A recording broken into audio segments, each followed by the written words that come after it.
But at the very least, the Senate deserves the opportunity for an up or down vote on increasing the individual payments to the American people. So at the end of my remarks, I will ask the Senate to set a time tonight Here we go. for a vote on the House bill to provide $2,000 checks.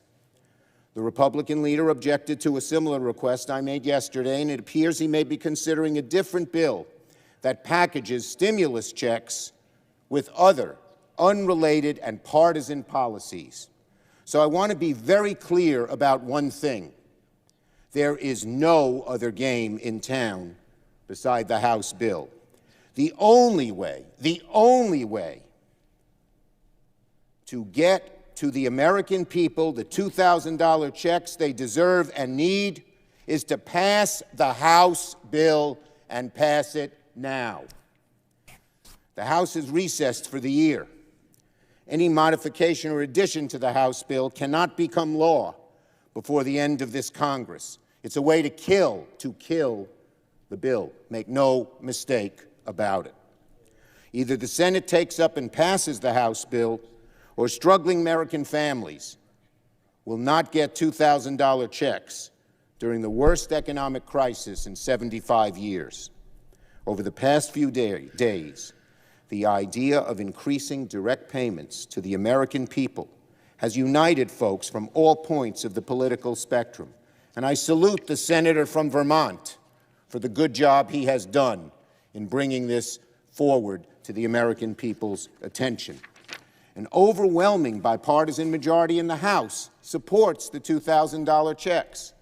Senate Democrats strongly support these 2,000 checks. And our unlikely ally, President Trump, this morning tweeted, 2,000 ASAP. For once, Democrats agree with something on President Trump's Twitter feed. Let's send $2,000 ASAP to working Americans who are facing the hardest and darkest days of the pandemic. After all the insanity that Senate Republicans have tolerated from President Trump, his attacks on the rule of law, an independent judiciary, the conduct that led to his impeachment, is this where Senate Republicans are going to draw the line? $2,000 checks to the American people? That is a bridge too far? Please. For the awareness of my colleagues, we can have this vote tonight and send the bill directly to the President's desk for signature. We can vote on the NDAA bill tonight and finish the Senate's business before the end of the year. All it takes is our Republican colleagues consenting to a simple vote on the House bill to provide $2,000 checks to the American people. Yes or no? Up or down? Do you support sending $2,000 to the American people or not? Let's have the vote. And so, here we go. Mr. President, I ask unanimous consent that the Senate proceed to the immediate consideration of H.R. 9051, a bill received from the House to increase recovery rebate amounts to $2,000 for individuals, that the bill be read a third time and passed, and the motion to reconsider be considered made and laid upon the table with no intervening action or debate. Is there objection? Object. Oh, here we go. Objection is heard. Mitch McConnell, once again, object. Under the previous order, the leadership time is reserved. Under the previous order, the Senate will be in a period of morning business, with senators permitted to speak therein for up to 10 minutes each. Mitch McConnell objects once again. The Senator for Vermont. Thank you very much, Mr. President. Oh, here we go, Bernie again. I want to concur with what Senator Schumer said. And what he said goes beyond economics. It goes beyond the desperation that tens of millions of working families are facing. It goes beyond the struggles of the people of Vermont or Kentucky. And let me just make it clear for the majority leader that 10 out of the poorest 25 counties in the United States of America are located in Kentucky. So maybe my colleague the majority leader might want to get on the phone and start talking to working families in Kentucky and find out how they feel about the need for immediate help in terms of a $2,000 check per adult. And I have the strong feeling that the people of Kentucky will respond no differently than the people of Vermont or New York. This last poll that I saw had 78% of the American people saying that they wanted and needed that type of help. But this discussion, frankly, is not just about the economic struggling of working families in this country. It's not just the massive levels of income and wealth inequality. It's about basic democracy. Now, what we have to do here on the floor, whether it's Senator Schumer or Senator McConnell or me, we got to talk in legalese. That's the language of the United States Senate, and the stuff sounds pretty complicated to the average person. But all that Senator Schumer and I are asking of the majority leader is a very simple request. Allow the members of the United States Senate to cast a vote. If you want to vote against $2,000 checks for people in your state, vote against it. I see Senator Toomey here. He has been clear about it. I suspect he will vote against it. I respect his opinion. But all that we are asking for is a vote. What is the problem? That's a great question. Over 2/3 of the members of that body, including 44 Republicans, voted to say that at this time of economic desperation, working families deserve help and they deserve a $2,000 check. And as Senator Schumer just indicated, we have a very unlikely ally in President Trump. There ain't nobody here who has disagreed with Trump more times than I have. And yet here is what the leader of the Republican Party says. He says $2,000 ASAP. So even on this issue, amazingly enough, the President of the United States is right. So what all of this comes down to, my fellow Americans, is not even whether you agree with Senator Schumer and myself and 78% of the American people, or you agree with Senator McConnell, and I suspect Senator Toomey, that's fine. It's called democracy. We have differences of opinion. All that I am asking is give us a vote. What's the problem? Allow the United States senators to cast a vote as to whether or not they are for the $2,000 check or whether they're against it. We will need, as I understand it, 60 votes to win. That's a big hurdle. I don't know that we're going to win. There are a number of Republicans, to their credit, who have said they're ready to vote for it. I suspect there may be more, when given the opportunity, who will vote for it. Maybe I'm wrong. Maybe we will lose. But let them vote. Let them actually bring this to the floor for a vote. All that I am asking for right now is give us the opportunity to vote. What is the problem with that? So, Mr. President, with that, I will now go to Senate legalese and say, quote, I ask unanimous consent that at 11:30 a.m. on Thursday, December 31st, the Senate proceed to the immediate consideration of H.R. 9051 to provide a $2,000 direct payment to the working class, that the bill be considered, read a third time, and the Senate vote on passage of the bill without intervening action or debate. Further, that if passed, the motion to reconsider be considered, made, and laid upon the table.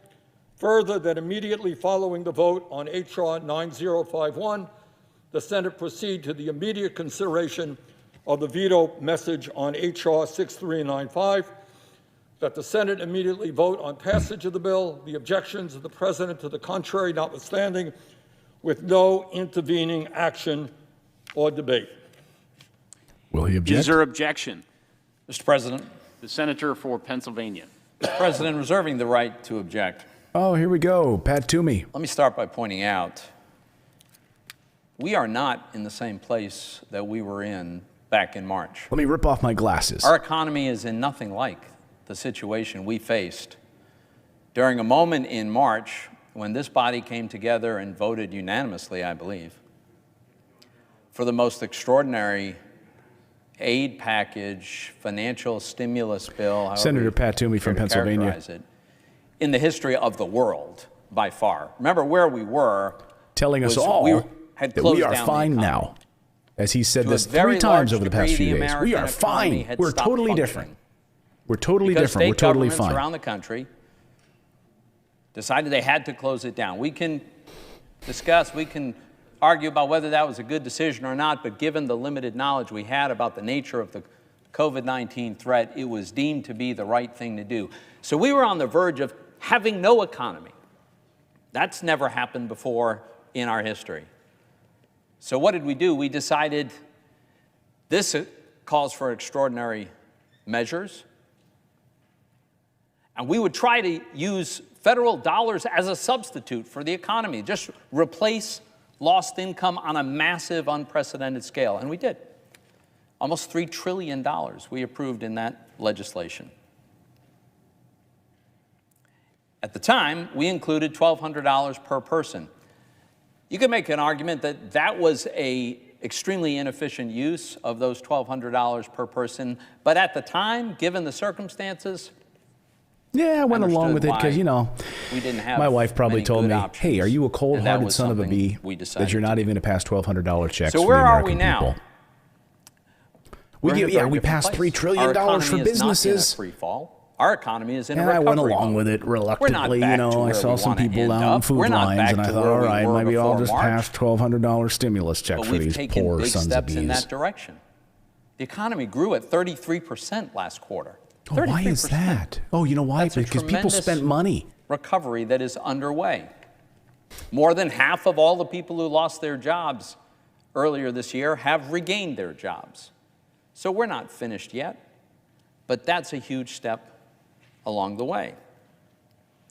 And now we're being told, after passing another extraordinary bill, this one almost $1 trillion, and including $600 per person, that's not enough. We need to do $2,000 per person, despite the fact that we know for sure, we know for a fact, that the large majority of those checks are going to go to people who had no lost income. How do you know that? How do you know that? How does that make any sense at all, Mr. President? Well, let me ask you this, we know Senator. For sure that you don't the know for sure. majority of these people had no lost income. They didn't lose their jobs. You're full of shit. And yet we're going to send them not $600, not so the $1,200. So let me be clear. Your metric is just whether or not that person lost their job. So think about this. What about hours cut? Okay. A married couple what about health care costs? Both are working and have so 2 your kids. only Maybe they work means for the test federal is that they government, may like or may not have 2 lost their million job. Maybe they work for a large company. How many of you watching right now have had your hours reduced? Large numbers of layoffs. But you didn't lose your job and you've lost income. That's Pat Toomey's argument here. This is not targeted enough. Had no interruption, no diminishment of their income whatsoever. They're going to get $8,000 of money we don't have. That is going to be either borrowed we don't have or this printed. money, which is a giant pile of horse shit. But we do have enough money to pass a $740 billion economic defense budget of this terrible. So we can build aircraft and aircraft carriers that we don't need. When you have people across this country who are facing eviction, who don't have money to put food on the table, you can sit here and tell us that we don't have the money. Travel, entertainment. When the Federal Reserve has said, don't worry about it, because we have historically low interest rates, and the International Monetary Fund is also saying, don't worry about it, do what you need to do. If not sooner. And our bill addressed that. It addressed that problem. How do we do that? With a new round of PPP loans, which are really grants to small businesses if they'll keep their workforce intact. Expansion of unemployment insurance benefits so that people who have historically been ineligible remain eligible so they can continue to collect unemployment benefits. An increase in the amount of unemployment benefits, a $300 a week overlay of federal money on top of whatever their state program is. $600 per person, regardless of whether they lost income. All of that was passed just a few days ago. And now we're told we need to come back immediately right now and make sure that we're sending $2,000 checks to people who had no lost income. So for that reason, Mr. President, I object. Objection is heard. Senator for Massachusetts. Thank you, Mr. President, very much. And I rise to echo the sentiments of the senator from Vermont. He is right. This is Senator Ed Markey. Republicans are wrong on this issue, on every single part of this debate. Senator Sanders is right. The Republicans are wrong. We're in the middle of an unprecedented crisis in our country. We have a health care crisis. We have an unemployment crisis. We have a hunger crisis. We have a housing crisis. True. We have an addiction crisis. We have a moral crisis in this country. The United States government should be responding to the needs, to the desperation of families in our country at this time. There's a crisis of faith that the American people have in its government's ability to respond to human suffering. Well, this institution has been created to respond to human suffering. That's our job. Tony Fauci has made it very clear that the worst of the pandemic is ahead of us, not behind us. We know what's coming, and yet we are not responding. We know this is not going away soon, and yet we are not responding. A program, Operation Warp Speed, was created to create a vaccine. But because for 7 months the Republicans have refused to fund the public health system of our country at the state and local level, we have Operation Snail Speed to put the vaccinations in the arms of the American people. It was anticipatable. Tony Fauci and others were warning us back in May, in June, in July. There would be a second wave, and the second wave could be bigger. We got the warning. The Republicans refused to heed that warning. And here we are now without the public health infrastructure to deal with the overflow capacity in emergency rooms and ICUs all across the country, while simultaneously asking those same medical institutions to put vaccinations in the arms of healthy people without the resources provided by the federal government to help those states and local communities to deal with that crisis. Sometimes Daniel Patrick Moynihan would say that when you deal with an issue, you deal with it with benign neglect. If you don't want to help or you don't want to hurt, deal with benign neglect. What's happened with the Republicans this year is that they've created a program which is designed neglect. It's an actual plan not to provide the funding, not to provide the help for those families, for those communities, for those institutions that are now being overwhelmed and asked on top of that to put this extra burden of putting vaccinations in people's arms, but without the extra resources. And what do? On the Republican side, they throw out these red herrings, so many red herrings that you need to build an aquarium in the well here of the Senate in order to deal with all of them, that gets away from the central issue. Yes or no, up or down, will you provide $2,000 to Americans who are going to need it through what Tony Fauci is saying will be the worst part of this pandemic? Yes or no, up or down, where do they stand on this issue? Here's what we do know. Republicans seem more focused on funding the Defense Department than they do funding the defenseless in our country. And Americans are becoming more defenseless as each day goes by. The headlines are screaming that this panic that is absolutely understandable and based upon fact is sweeping our country. There is protection which the federal government should be providing to these families. We hear it. They're hungry. They could be without their homes. The addiction crisis is rising. They need help in their families. So from my perspective, we have a moment in time. And Donald Trump happens to agree with us, even a broken clock is right twice a day, and we do agree with him. He is right. We do need this help, which we should be providing to these families. And as we watch more and more of our American loved ones fall sick and die, families are facing a new and unprecedented hardship. They're having to make impossible decisions to whether to put food on the table or keep the heat on through the cold winter months. And the United States government has an obligation to help working people who, through no fault of their own, are seeing all of the things that they care about, all of the success that they have worked for, and all the financial security they have earned be washed away. And yet the Republicans want to put another Operation Snail Speed in place. The damage to these families is anticipatable. We can see what is unfolding. Dr. Fauci is telling us we're at the worst part of the pandemic and it's going to continue. So let us act in anticipation.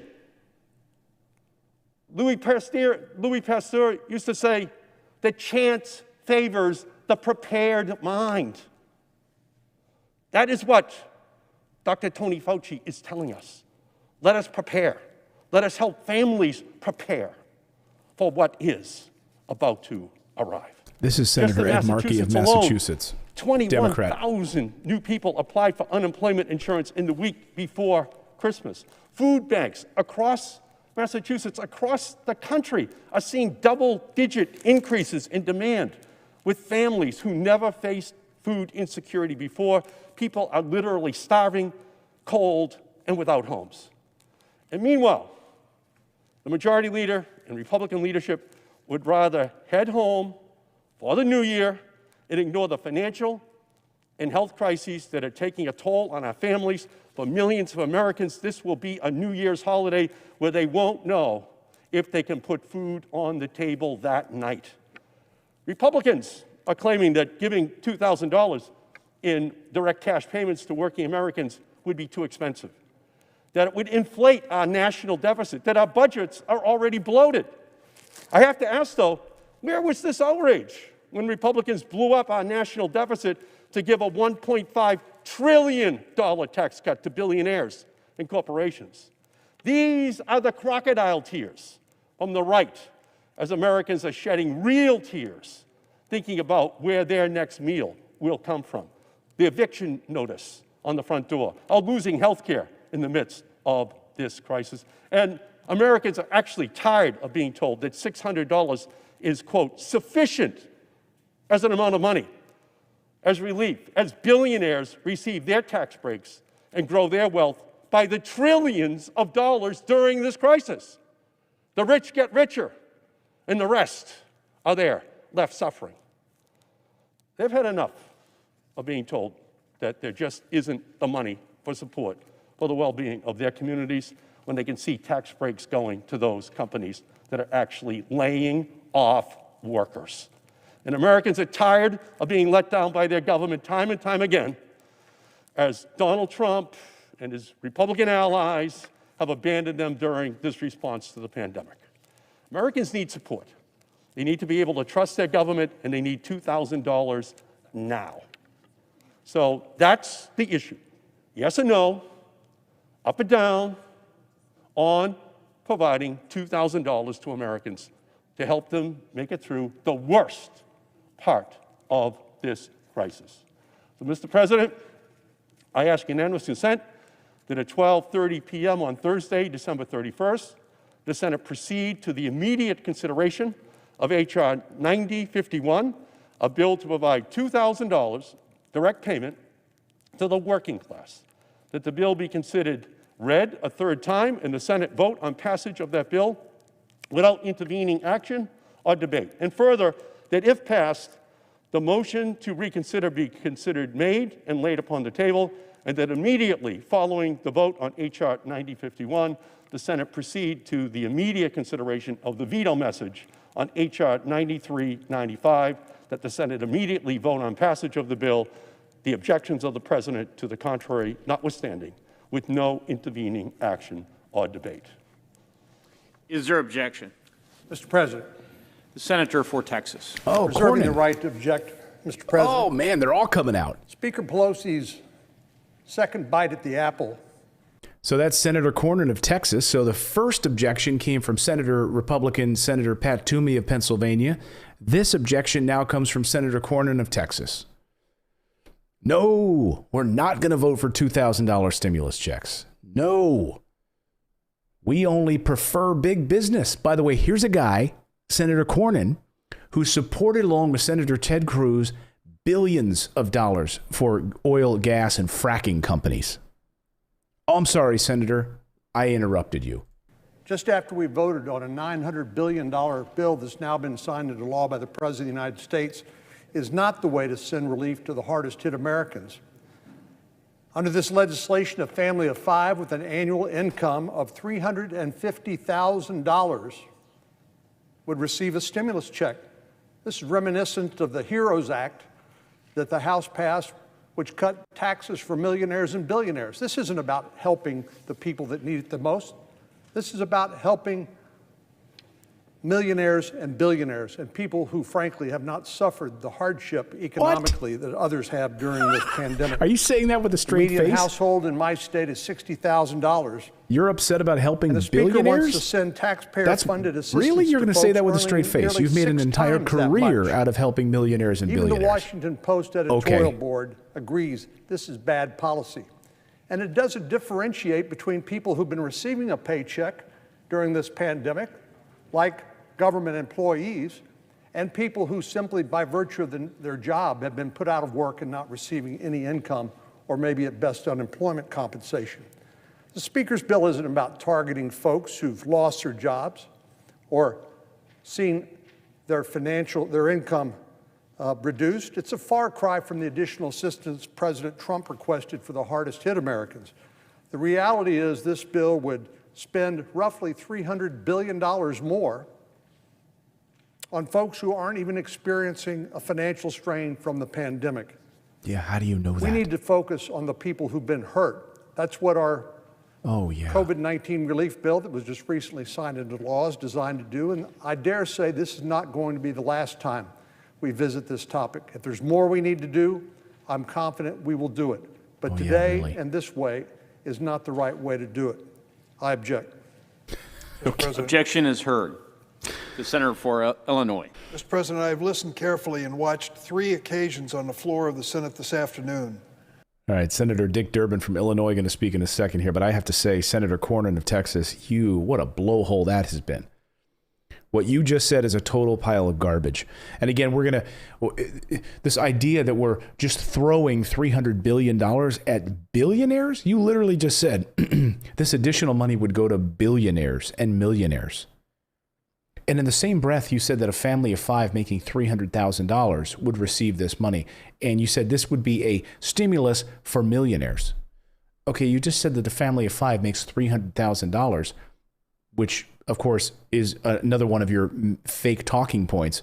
How are they a millionaire and a billionaire, by the way? A family of 5? On top of which, tell that to the woman in my chat right now who's watching live, who just said she's 80 years old, that she was making a good living. She had her hours slashed significantly. She can't even afford to put food on the table now, yet she still has her job. So she doesn't show up in your government database. Therefore, you think that she has a job, but she's had her hours slashed tremendously, so she can't afford to live the life that she can to pay off her bills, her mortgage, pay her rent, put food on the table, provide for her family. This sort of BS means testing that you Republicans are throwing out doesn't make sense. I'm calling it bullshit. Sorry. Excuse my language. Where Senator Schumer, Senator Sanders, and Senator Markey have tried to create an opportunity where the Senate would actually come together and vote, where the Senate might make a decision based on the merits of this issue rather than to keep talking around the issue. Senator Dick Durbin of Illinois, Democrat. A substantial sum of money for families which are in the midst of the struggle of their lives. $2,000, characterized a few moments ago by my friend from Texas as Speaker Pelosi's idea. Well, I might remind him it was also Donald Trump's idea, and still is. And the president has told us this morning that we should move on this as quickly as possible. And though I don't often come to the floor to agree with the president, he's right. In this instance, he's clearly right. And what will we do now? We are calling senators back together in Washington from far reaches across the United States. This morning, I received some email and text messages from some of our colleagues hopping on airplanes at 6 a.m. on the West Coast, heading out here to face a vote. What is this vote all about? Well, first is to override the veto of the president when it comes to the defense authorization bill. This was certainly something that was occasioned by one senator, the junior senator from Kentucky, who forced us into a position where that vote needed to be taken here. It could have been handled much more efficiently and to the benefit of all members if it was scheduled for the weekend when we're resuming the new session of Congress. But he insisted, and we're returning and frankly putting in peril, again, in the midst of a pandemic, members of the Senate who are traveling from all far-flung reaches of this country to be part of this action in Washington. But it isn't just the junior senator from Kentucky who is having us sit here in Washington and wait for things that could be taken care of with dispatch. It is a senior senator from Kentucky as well. He has decided that we will not get a vote on the House measure to increase the payments to $2,000 a year. Make no mistake, there is only one way to bring this relief to the families of America. It is to pass the bill already enacted by the House of Representatives. A bill which received 44 Republican votes in addition to a substantial number of Democrats, only 2 voting no. 44 Republican votes joined with the Democrats to call for this measure, which many are decrying on the floor here as class struggle or whatever their argument might be. There is no other measure, including Senator McConnell's alternative, which has any ghost of a chance to help the families of this country with this $2,000 benefit. The only thing that will do it, the only one thing that will do it, is this bill that has already passed the House of Representatives. The House is in recess. When they're going to return is uncertain. They certainly don't have the time to work through the regular order of business and consider any new legislation, even if we could send it to them in time, which I believe is very doubtful. And so it's up to Senator McConnell to decide right here and now. Are we going to come together as a Senate this afternoon, 5 o'clock, when we're supposed to be back and voting, and get this matter done? Bring it to the Senate for a vote. Let's have this vote up or down. Let the Democrats and Republicans express their will on behalf of the families of this country. I couldn't agree more with the senator from Massachusetts and his characterization of what families face across this country, and certainly in my home state of Illinois. I just wonder if any of the Republican senators who are downplaying this economic crisis facing these families have really looked into the issue. This morning in the senator's home state of Texas, they showed an early morning television show of the cars that were lining up for food banks. Long lines of people waiting for food banks. And they interviewed some of them in Texas. In told Houston. Heartbreaking stories of how they once were volunteers at the same food bank and now were dependent on it for a helping hand if they were going to be able to feed their families. These were people who were not lazy at all. Misfortune has come their way, and the question is, will we help? This is our opportunity today with the measure that passed the House of Representatives. Not some theory of some legislation might be considered tomorrow. Today, let's have this vote today, this evening, When the senators have returned, let's determine whether or not this House-passed measure for $2,000 is going to be enacted into law and sent to the president, who is clearly anxious to sign it. That, to me, is the reasonable thing to do. In fact, it may even sound like the United States Senate taking a vote on a timely issue after a debate. We do it so seldom around here. I think we've lost our muscle memory when it comes to this activity in the Senate. It's time to return to it. I thank the senator from Vermont, the senator from Massachusetts, and of course the Democratic leader for bringing this issue before us this afternoon. But it shouldn't end with our great speeches. It ought to end with an important vote for the people of this country. Mr. President, would the senator from Illinois yield for a question? Happy to yield. The senator for Texas. Mr. President, I wonder if the senator from Illinois would consider pairing their request for $2,000 direct payment with a liability shield provision that would guard businesses that have been operating in good faith and following the guidelines put out by public health and government institutions, and preserve a right to sue for reckless and willful disregard of the rights for others. Would the senator consider pairing those two together? I would say, in response to my colleague, I know his passionate defense of the notion for immunity from liability for corporations in America. He has introduced a lengthy bill on the subject. I don't believe that is consistent with keeping this nation safe during a pandemic, and certainly is not responsive to any onslaught of lawsuits. The senator might be interested to know that the number of medical malpractice cases filed in the name of COVID-19 since the onset of this current pandemic is slightly higher than the total number of lawsuits filed by Donald Trump in protesting the results of the November 3rd election. This is not a tsunami of lawsuits. I believe we can take reasonable measures to support and defend those corporations and companies which are making a good faith effort to comply with public health standards and protect their employees and customers. His bill, I'm afraid, goes way too far. Wow. Mr. President, The senator for Vermont. Oh, Bernie. My friend from Illinois on the issue. And I have a question for my colleague from Texas. Give him a microphone. You are concerned about the issue of corporate liability. I get that. I happen not to agree with you. You're entitled to your opinion. You may or may not be concerned about Section 230 of the 1996 Federal Telecommunications Bill. That's fine, too. We may have a discussion about how we protect American democracy. It's a good discussion as well. But I have the strong feeling, Senator Cornyn, that in Texas, as in Vermont, you know what? People are really not talking about corporate liability. It's a good issue. It's an important issue. I don't think they're talking about Section 230. What I think they are talking about, as the senator from Illinois just said, how they're going to feed their kids today. That is the issue. He's even loud enough without a microphone. My friend, he's like, I don't need a microphone. I got this. What is your problem with allowing the Senate to vote on whether or not we are going to allow Americans, working class people, to get a $2,000 check? Now, I gather that when that vote comes to the floor, and I hope it comes immediately, you'll vote no. And you'll explain to the people of Texas why you voted that way. That's called democracy. I respect that. But what is your problem with allowing the Senate to have a free-standing vote? There are a number of people on your side, Republicans, who have already come forward and say, yeah, they want to vote for this $2,000 check. Now, if you want to deal with corporate liability, that's fine. Let's deal with it at some point. Bring forth a bill. We can vote on it up or down. All that we are asking for is a simple up or down vote on the issue that tens of millions of people are talking about right now.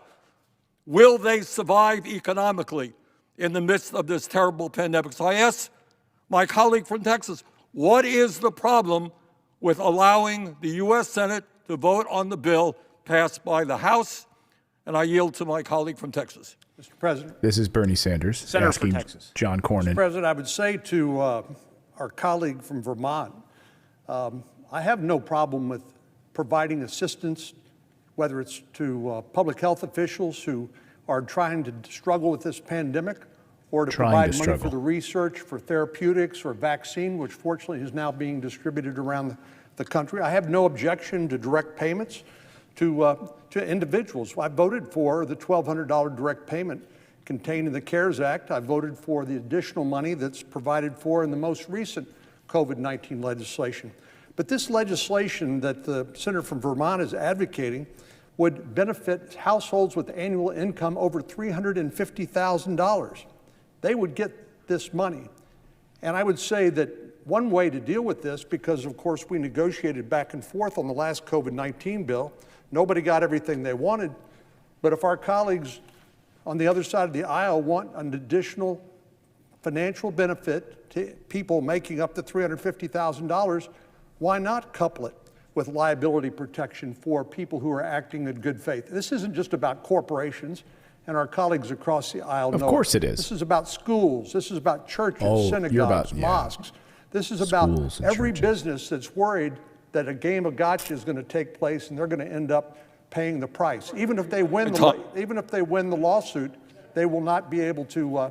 They're still going to have to pay for the costs of defense, potentially losing their business outright. All right, if I could, the senator from Texas has the floor. Oh, I'm sorry. Okay. So clearly, our colleagues across the aisle care more about trial lawyers and being able to bring litigation against businesses that have tried to do their best but have struggled dealing with the evolving public health guidance provided by the CDC and other authorities.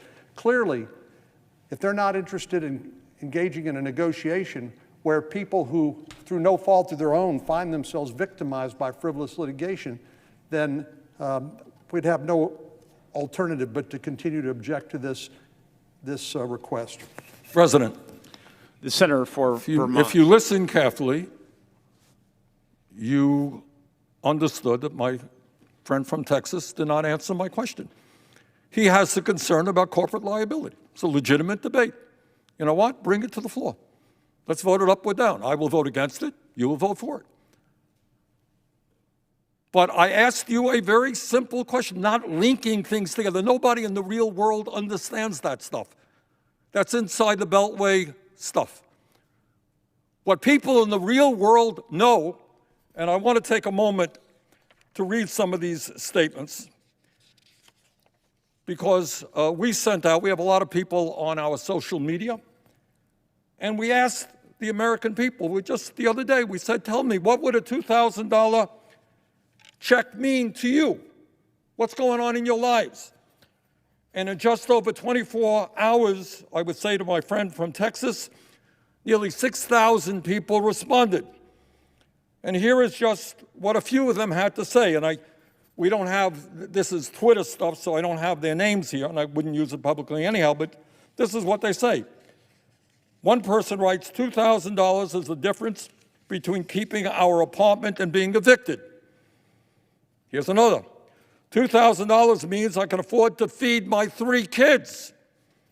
Another response, quote, it would mean not having to choose between rent and groceries or not having to ration my partner's meds, end quote. Another response, quote, I am raising my grandson with medical needs. I am $4,000 behind on utilities. We need electricity to run his medical equipment, end quote. Here's another response.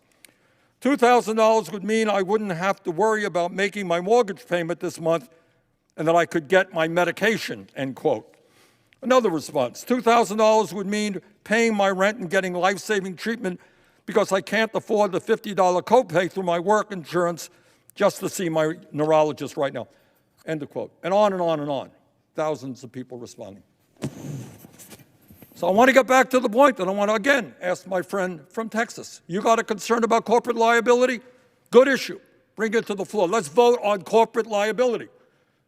I would yield for a question from my friend from Illinois. Yield for a question through the chair. I've listened to the figures that have been used on the floor about families that could qualify for the $2,000. It's my understanding that an individual with an income of $75,000 or less could qualify for the $2,000 payment. Exactly. And a joint return, husband and wife, $2,000 could be given to them if their income is under $150,000. Yes, exactly. Is that your understanding? Thank you, Dick. Yes. And I think there's a whole misconception about Republicans. They're making shit up. Let it be. But I'll get back to my friend, my friend from Texas. He's going to be nice. We're asking a simple question. You want to bring up corporate liability? Bring it up. You want to bring up Section 230? Bring it up. You want to bring up the man on the moon? Bring it up. But what the American people want now is an up or down no vote. Now, you're going to vote against it if it comes to the floor. That's fine. It's your right. Explain it to the people of Texas. I will vote for it. But all that I am asking for is the right as a United States Senator to have the vote. And again, I ask you, what is your problem with members of the United States Senate, including a number of Republicans who have already indicated they would like to vote for this? What's your problem with bringing that up as a single standalone bill, not merged with corporate liability or anything else? What's your problem with that? Mr. President. Senator for Texas. Mr. President, I would say to our colleague from Vermont, this money is not targeted to people who suffered financial losses. It is not targeted to people who suffered financial losses. You're full of crap. This money would go to members of your own staff if they meet the financial requirements. Other government employees. If they made the financial requirements? Oh, you mean if they make less than $75,000 a year? We've all suffered in different ways during the pandemic, to be sure, but financially, this money is designed to help the people who need it the most. Why would you send money to government employees that have been receiving their full paycheck during this pandemic? That's a good question, and then I will have to explain that to the people of the state of Vermont. The Senator for Texas has the floor. He asked me a question as I understood it. The Senator for Texas. John, did you ask me a question? Did I? The Senator for Texas. It was more of a rhetorical question, Mr. President. The Senator for Texas. Mr. President, I wanted to come to the floor and talk about what strikes me as something akin to Groundhog Day. Yeah, here we go. Groundhog Day isn't only the day I was born, it's something I feel like we're living through here as we debate the same points over and over and over again, forgetting what it is we've already done, the good things we've done together on a bipartisan basis. We've already appropriated roughly $4 trillion in response to this pandemic. And it's appropriate that we have done so because this was a true public health crisis. But now this is, we're seeing politics creep back in an attempt to send money to people who've suffered no financial loss. Stop saying in that. an untargeted and wasteful sort of way. These relief packages that we passed together have provided hundreds of billions of dollars to support our hospitals and healthcare workers who are on the front lines. And I voted for it, and I think we were right to do so. We've thrown small businesses and their employees a lifeline through the Paycheck Protection Program, and we were right to do so. We've invested in research and development, manufacturing of therapeutics and vaccines that are currently being administered, thank goodness, throughout the country and indeed around the world. And we sent unprecedented assistance to workers, families, and individuals whose livelihoods have been upended by this crisis. Thanks to President Trump's leadership, Congress has stepped up and met this unprecedented challenge to deliver relief bill after relief bill for the American people. If you had told me a year ago I would have voted this year alone for roughly $4 trillion worth of spending in this pandemic, I would not have believed you. But I do believe this is the domestic equivalent to World War II, where we have to do everything humanly possible to try to help our fellow man, woman, and child during this pandemic. The latest round of relief came, of course, just this week when President Trump signed the $900 billion rescue package into law. While I'm glad Congress was able to send more relief out the door at the end of the year, I'm disappointed that it took so long to do so. It's amazing the sense of urgency our Democratic colleagues have today, since at least 3 times, maybe 4 times, they blocked our attempts to pass $500 billion relief bills during the course of the summer. Yeah, which had no money for people, our colleagues had money for introduced businesses. the HEALS Act, which would have provided just under $1 trillion in relief, covering the same types of policies included in the most recent relief bill: direct payments, unemployment benefits, funding for schools, vaccine, and a host of other priorities. Our Democratic colleagues not only complained about the bill, they called it weak, little, pathetic, and unserious. but they refuse to engage in the sort of negotiations that are customary around here when you actually want to solve a problem, or consider anything short of the House's multi-trillion-dollar bill, which they knew had no chance of passing in the Senate because of things like tax cuts for millionaires and billionaires, which had nothing to do with COVID. So our Democratic colleagues dragged their feet. July, August, September, October, November. Months went by and the cases soared and the economic squeeze tightened, and our Democratic colleagues refused to accept any sort of compromise. That was until a few weeks ago when they finally changed their tune right after the election. I'm sure it comes as no surprise that once the holdout agrees to negotiate, things can move pretty quickly. And that's what happened here after the election. Democrats, Republicans, and the administration agreed to a $900 billion package, which looks very similar to the one they dubbed pathetic just a few months ago. In recent days, the president has expressed an interest in doing more, and I have no doubt that we will do more in this area. But Speaker Pelosi's bill goes far beyond what the president is talking about. For one, it would dramatically widen the pool of recipients, enabling wealthy households to qualify for relief checks. This is unacceptable and wasteful. When Congress provided the first round of direct payments through the CARES Act, we did so in a way that sent relief to the hardest hit Americans. Individuals who made up to $75,000 received the full $1,200, and the amount gradually declined as income increased and completely phased out at $99,000.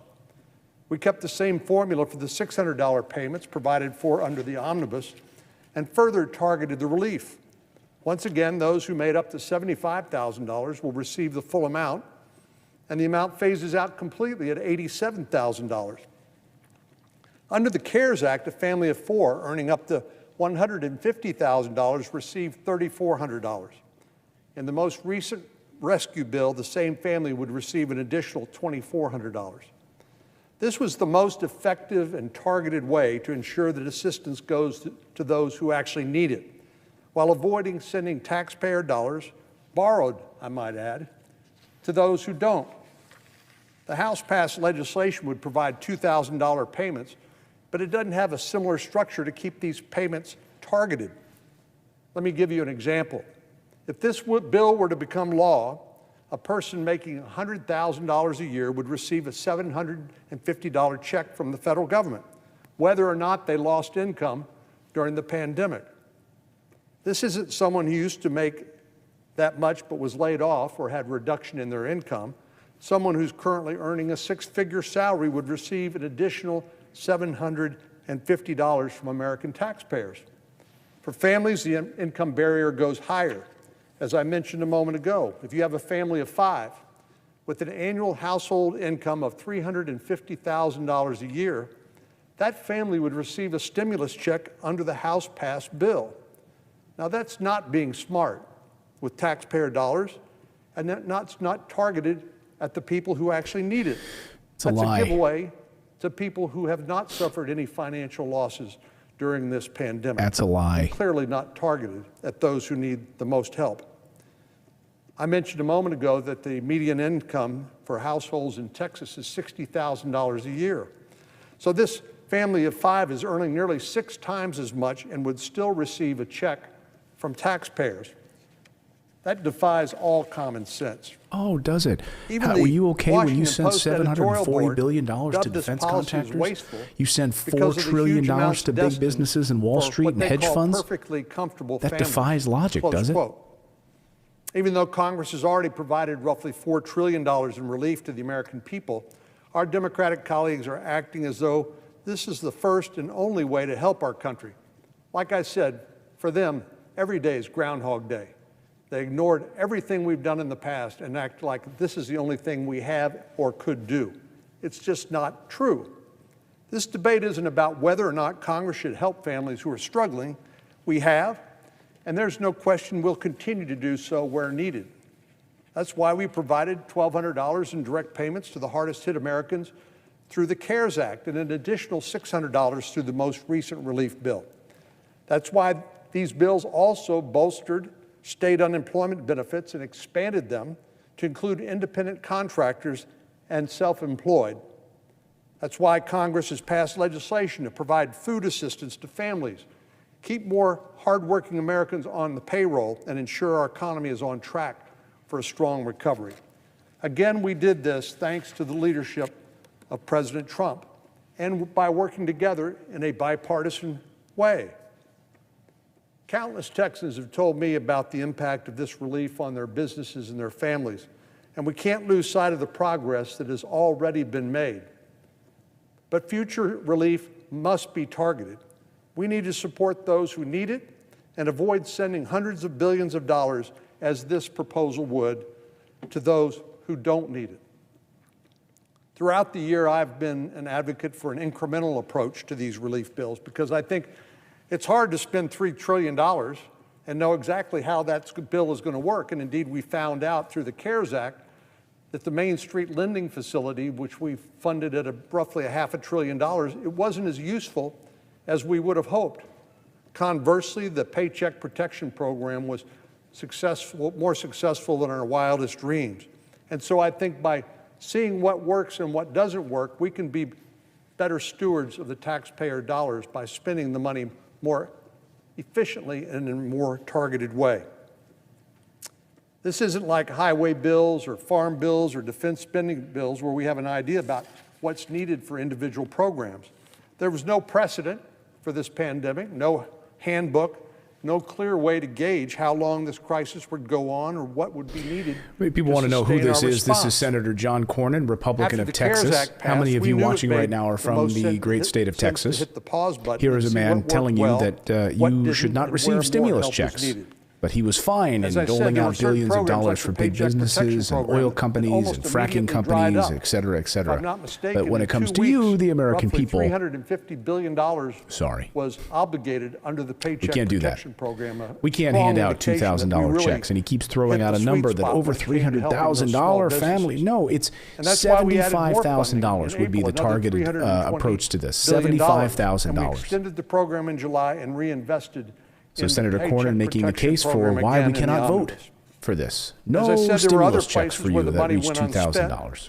We've already given you enough. Take your $600 and shut the heck up, is what he's saying. Hundreds of billions of dollars in unspent funds, again, to target it to where the need was greatest, where it could help the most. There's no question that tens of millions of workers and their families have been hurt by this virus. We all know that. And I think we've all acted together, by and large, responsibly in trying to respond to that.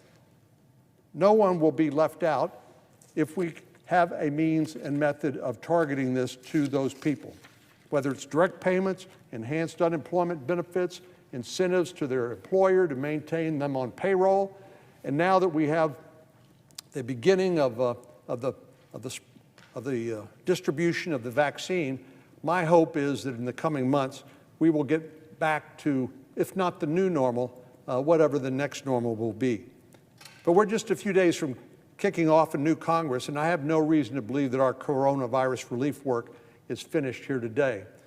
As a matter of fact, Vice President Biden said he expects to send us an additional request for help once he assumes office. Once the legislation we have passed has a chance to benefit the American people, we'll see if more relief is needed. And then, if it is needed, we should absolutely do more. I still believe in the wisdom of the incremental approach, and I believe our Democrat friends will join us in responding to true needs of this crisis without month-long delays or irresponsible spending. Countless Texans have told me about the importance of the relief that we provided through direct payments, unemployment benefits, food assistance, and other forms of support by the laws we passed throughout this year. I was proud to support each of these policies, which have eased the financial strains on millions of Texans and other Americans, and will continue to work with my colleagues to provide assistance as our war on COVID-19 rages on. Mr. President, I yield the floor.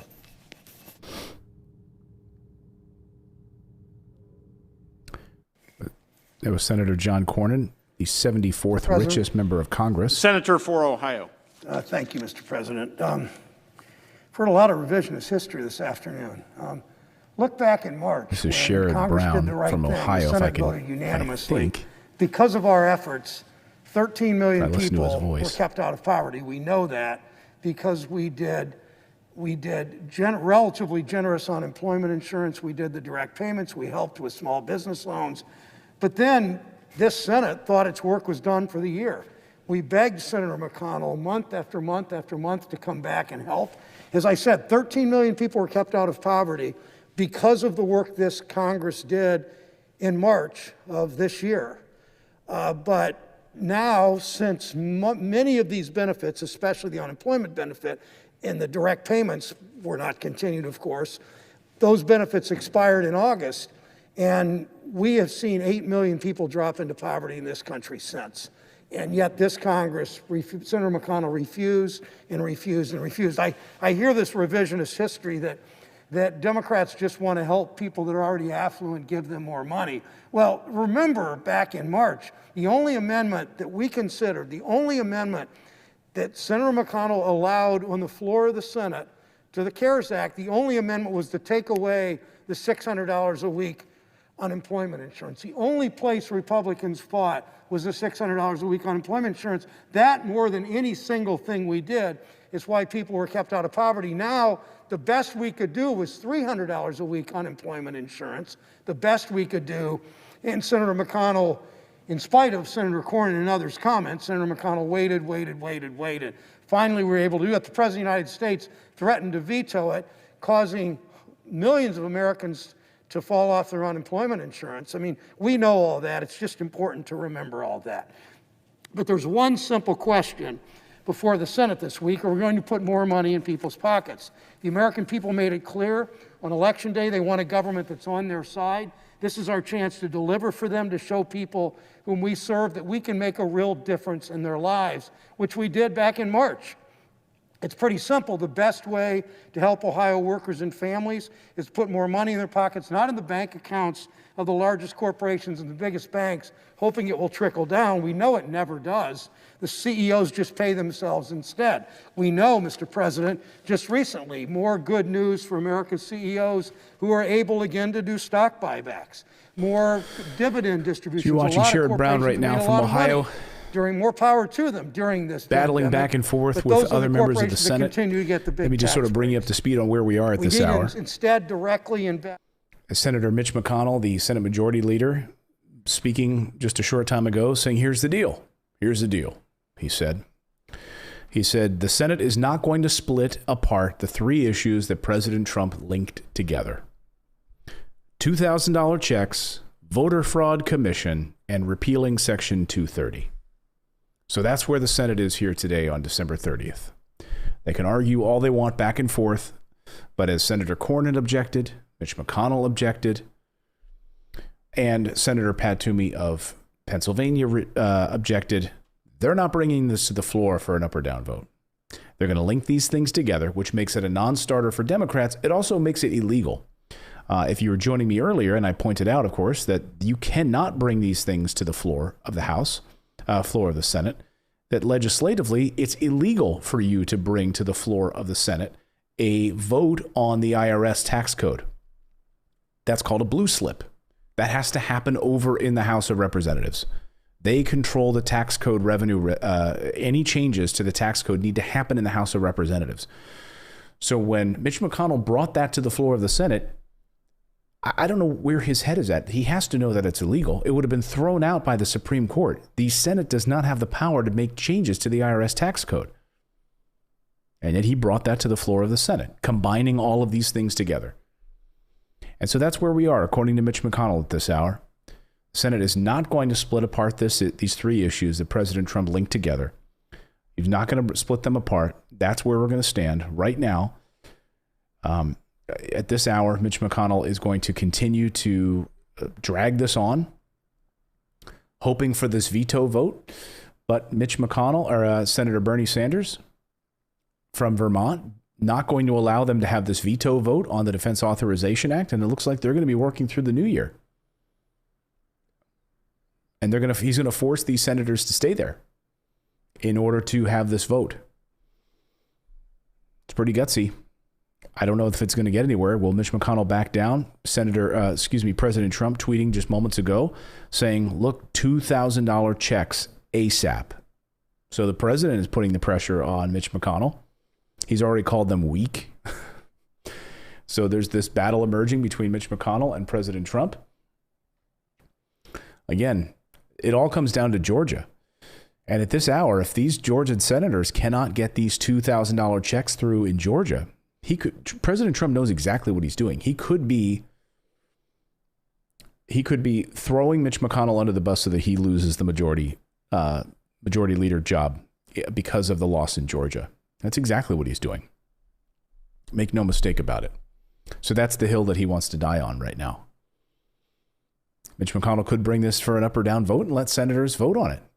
You know, they might not have the votes, and that's where it would be. But as we continue to see this floor debate tonight in the Senate, I mean, we saw some fireworks a short time ago between Bernie Sanders and Senator John Cornyn, calling him out for ignoring the questions about the people of Texas being hurt, suffering. Will allow a father he didn't have an answer for it. Instead, he deflected. Those were some pretty fiery moments tonight.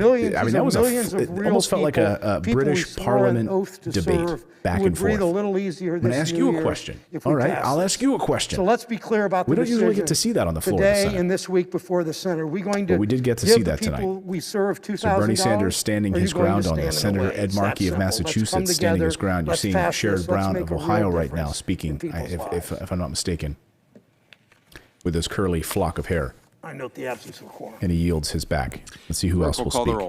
Mr. Alexander. So they're doing a quorum call now to call a roll call. And this might be all of the speeches we will hear today, but we will see. Let me just give me a second here.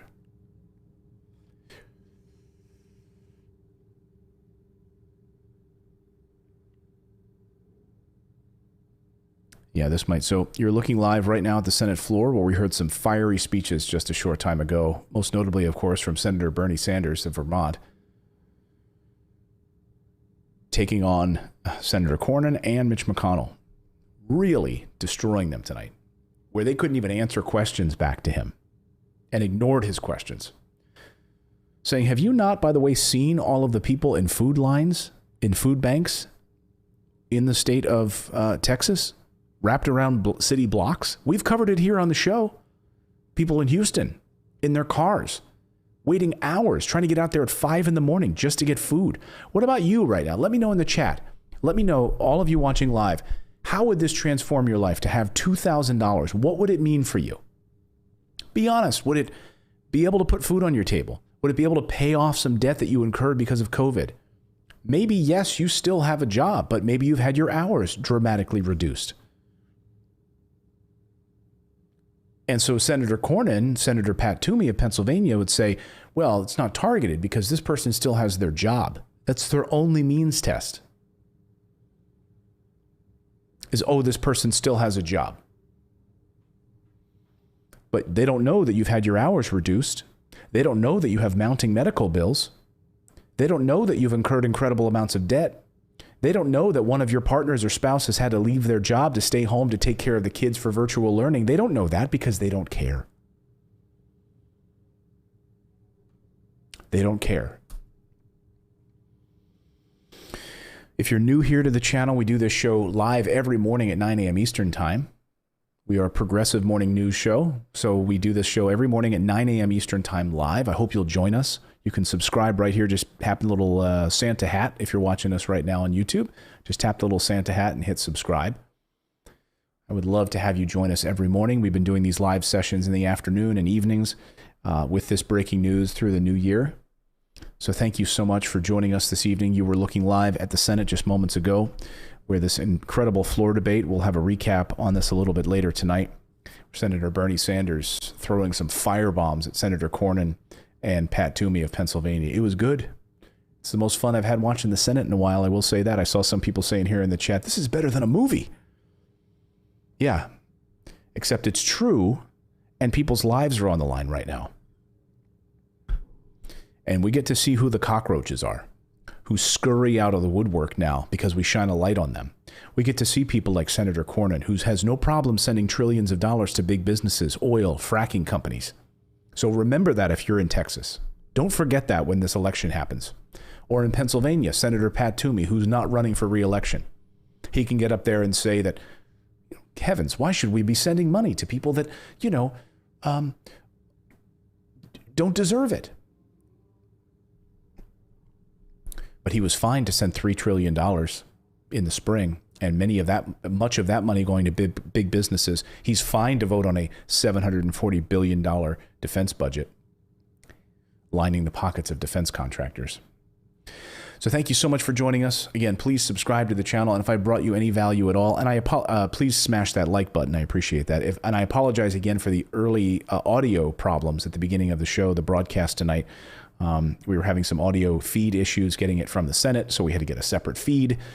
Hey, that's breaking news. That's live television. Much love to all of you. Thank you so much for joining us tonight. We will see you bright and early tomorrow morning at 9 a.m. Eastern time. So please subscribe and turn on that little bell notification so you'll get a notification as soon as we go live first thing in the morning. Again, we do this show 5 days a week. We are not bought and sold by mainstream media. We are independent journalism. And so we get to call BS and no one has to tell us what to say. So thanks so much, everyone. Much love to all of you. We will see you back here again bright and early tomorrow morning. Take care. Have a